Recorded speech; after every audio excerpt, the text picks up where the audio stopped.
రెండో రాజులు 5వ అధ్యాయము. సిరియా రాజు సైన్యాధిపతి అయిన నయమాను అనునొకడుండెను. అతని చేత యెహోవాయే సిరియా దేశమునకు జయము కలుగజేసి ఉండెను గనుక అతడు తన యజమానుని దృష్టికి గనుడై దయ పొందిన వాడాయెను. అతడు మహాపరాక్రమశాలి అయి ఉండెను గాని అతడు కుష్ఠరోగి. సిరియనులు గుంపు గుంపులుగా బయలుదేరి ఇజ్రాయేలు దేశము మీదికి పోయియుండిరి. వారచ్చట నుండి ఒక చిన్నదాన్ని చెరగొని తేగా అది నయమాను భార్యకు పరిచారము చేయుచుండెను. అది షోమ్రోనులోనున్న ప్రవక్త దగ్గర నా ఏలిన వాడుండవలెనని నేనెంతో కోరుచున్నాను. అతడు నా ఏలిన వానికి కలిగిన కుష్ఠరోగమును బాగు చేయునని తన యజమానురాలితో అనెను. నయమాను రాజు నొద్దకు పోయి ఇజ్రాయేలు దేశపు చిన్నది చెప్పిన మాటలను అతనికి తెలియజేయగా, సిరియా రాజు, నేను ఇజ్రాయేలు రాజునకు దూత చేత పత్రిక పంపించెదనని ఆజ్ఞ ఇచ్చెను గనుక అతడు 20 మణుగుల వెండియు 1,20,000 రూపాయల బంగారును 10 దుస్తుల బట్టలను తీసుకొని పోయి ఇజ్రాయేలు రాజునకు పత్రికను అప్పగించెను.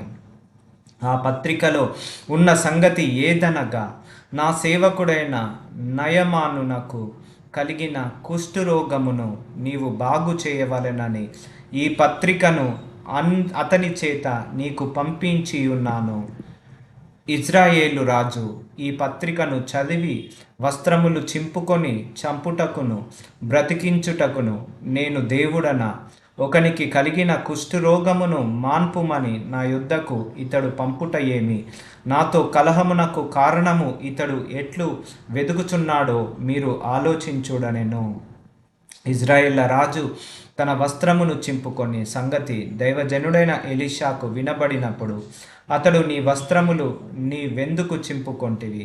ఇజ్రాయేలీయులలో ప్రవక్త ఒకడు ఉన్నాడని అతనికి తెలియబడినట్లు అతని నా యుద్ధకు రానిమ్ము అని రాజునకు వర్తమానము చేసెను.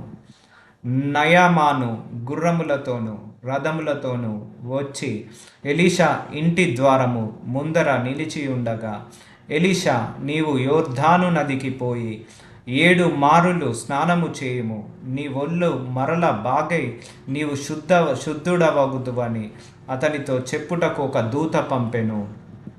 అందుకు నయమాను కోపము తెచ్చుకొని తిరిగిపోయి ఇట్లనెను, అతడు నా యుద్ధకు వచ్చి నిలిచి తన దేవుడైన యెహోవా నామమును బట్టి తన చెయ్యి రోగముగా ఉన్న స్థలము మీద ఆడించి కుష్ఠరోగమును మాన్పునని నేననుకొంటిని.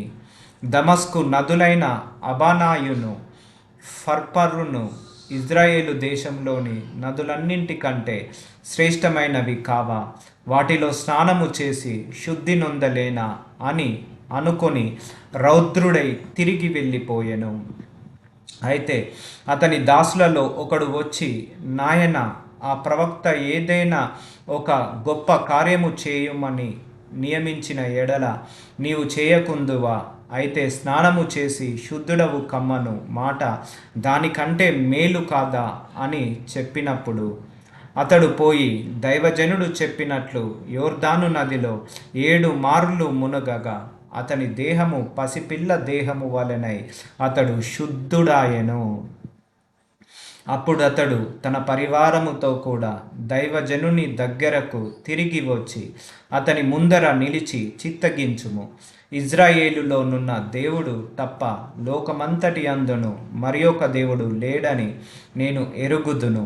ఇప్పుడు నీవు నీ దాసుడనైన నా యొద్ద బహుమానము తీసుకొనవలసినదని అతనితో చెప్పగా, ఎలీషా, ఎవని సన్నిధిని నేను నిలువబడి ఉన్నాను, ఇజ్రాయేళ్ల దేవుడైన ఆ యెహోవా జీవము తోడు నేనేమియు తీసుకొనను అని చెప్పెను.